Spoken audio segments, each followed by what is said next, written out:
At nandito na po ako sa baba. Bali, tatanggalin ko na po. At itatabi itong mga Christmas decors. Ayan. At tapos na po akong maglinis mga kadilag. Yan. Haba, kala ko may nagalaw na pang display yung palay si Kilay. Hello po mga kadilag, magandang araw po at welcome back sa aming YouTube channel. So for today's vlog ay mag-aalis na po ako ng mga Christmas decor at itatabi ko na rin po yun dahil tapos na po ang Christmas at saka po New Year, ang holiday season. Kaya tatanggalin at itatabi na po. So ako po ay naririto sa taas dahil kumuha po ako ng lagayan na plastic na malaki at baba na rin po ako. Grabe po ang ulan dito sa amin, hindi na nahiwat. Tapos ay sobrang lamig, kaya talagang pagsubok po ang pagligo. At ako ay yan, tuwing hapon nakakaligo mga kadilag. Dahil sa umaga ay grabe po talaga ang lamig. Nanonood sa buto. At nandito na po ako sa baba, bali tatanggalin ko na po. At itatabi itong mga Christmas decors. Dahil pa po kami plastic na ganito. Ito yung galing din kay Mami M. Thank you po. Oh, tinatabi lang ni Mother.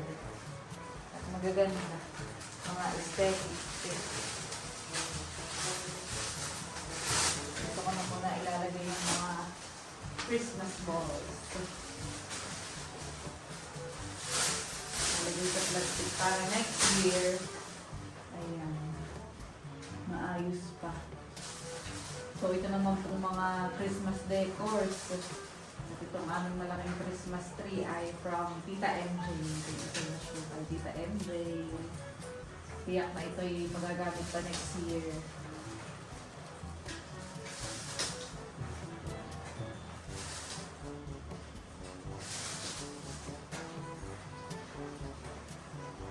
Makinilamot ng mga kanilag.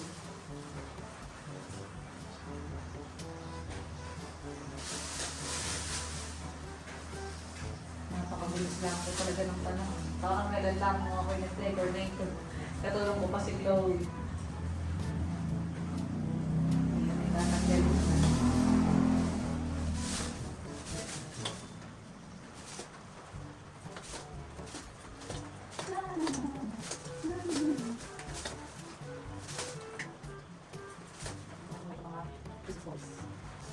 Magaganda tong quality ng mga Christmas decors namin. Hindi po nasira pa agad.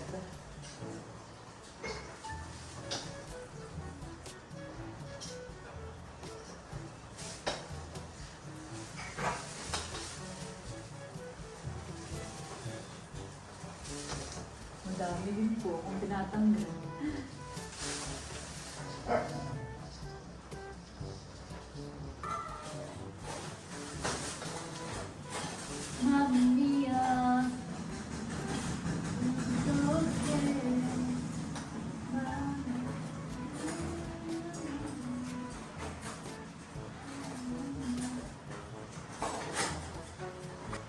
Natanggal ko na po yung mga balls. Saka, yung Christmas decor, ito na lang natanggalin ko. Tapos ay yung fairy lights. Yun ang challenge ng mga kadilag. Bul-bul.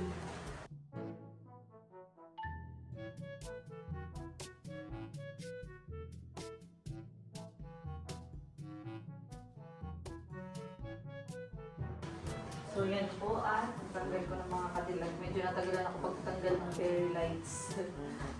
Ayan. Natin ng itutupi din itong Christmas tree.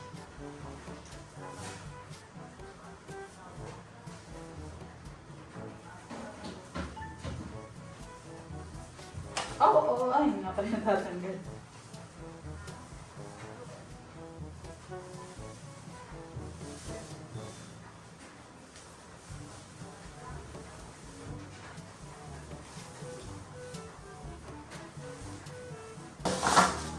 Tapos ilalagay dito sa malaki plastic para hindi po maaalikabukan.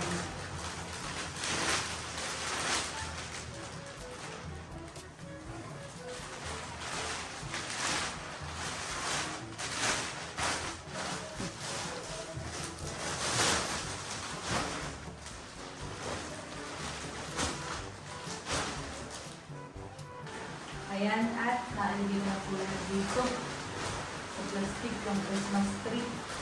Tapos sa inyo, pupulupit lang itong Christmas lights para at least nakahiwalay.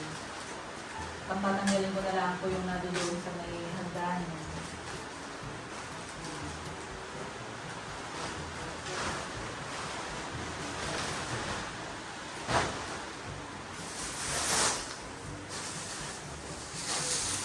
Ito na lang pong garlands dito sa hagdanan ng aking tatanggalin. Tapos ay itong nasa sa may screen door po namin. The next day. At sa wakas, tumigil na rin po ang ulan mga kadilag at mukhang nainit na ang panahon. Ako po ay narito sa aking kwarto dahil ako po ay maglilinis. Ayan. Nag-iimpis. Ako na may nitong kahapon at saka nung nag-umpisa na ding mag-impis ng paunti-unti at yun nga, naging busy na itong mga nakaraang linggo. Pag-linis-linis po muna. Ito namang pagkatapos ng Christmas at saka New Year ay kami naglaban ng mga kortina, pati yung sa baba, yung overboard ng aming sofa. Bilihan na. Mamaya ako'y maglilinis din sa baba. Hindi naman po masyadong makalapit siya. Wawalis lang ako sa aking mama.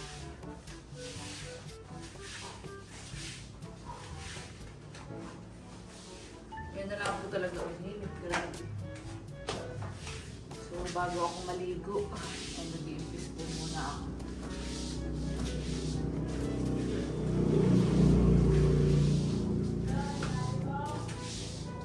Maigilas, hindi na din masyado na malamig. Mamaya pa niligo. Talaga po mga ano dito eh. Kaya parang may yelo.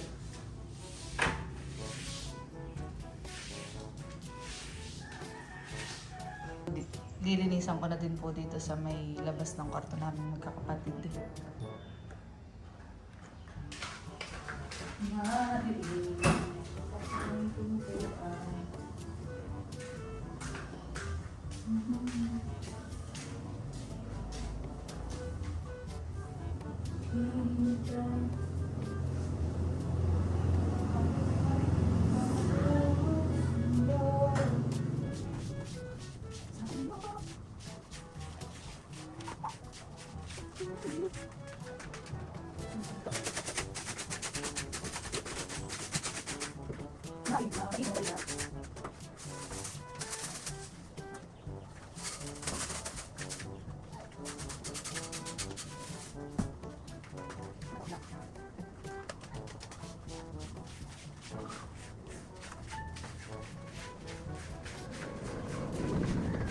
Yan naman po, ayaw kayo magmamak na mga katulad. Mga dito sa aking room.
Ayan, at tapos na po ako ditong maglinis. Bali ako po ay sa baba naman pupunta para maglinis din. Dito naman tayo maglinis.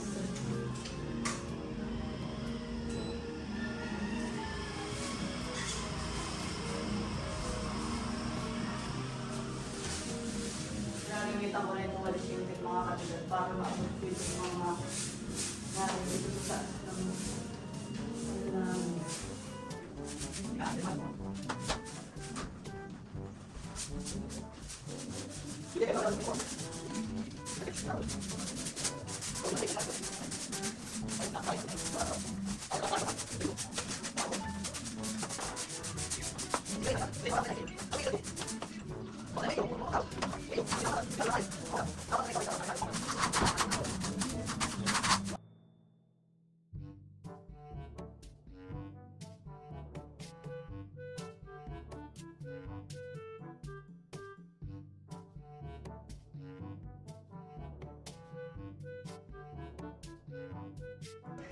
So yan, at ako po ay magmamap na. Pinalitan ko na din yung tubig. Yan. Malapit na po ako matapos, mga kadilag.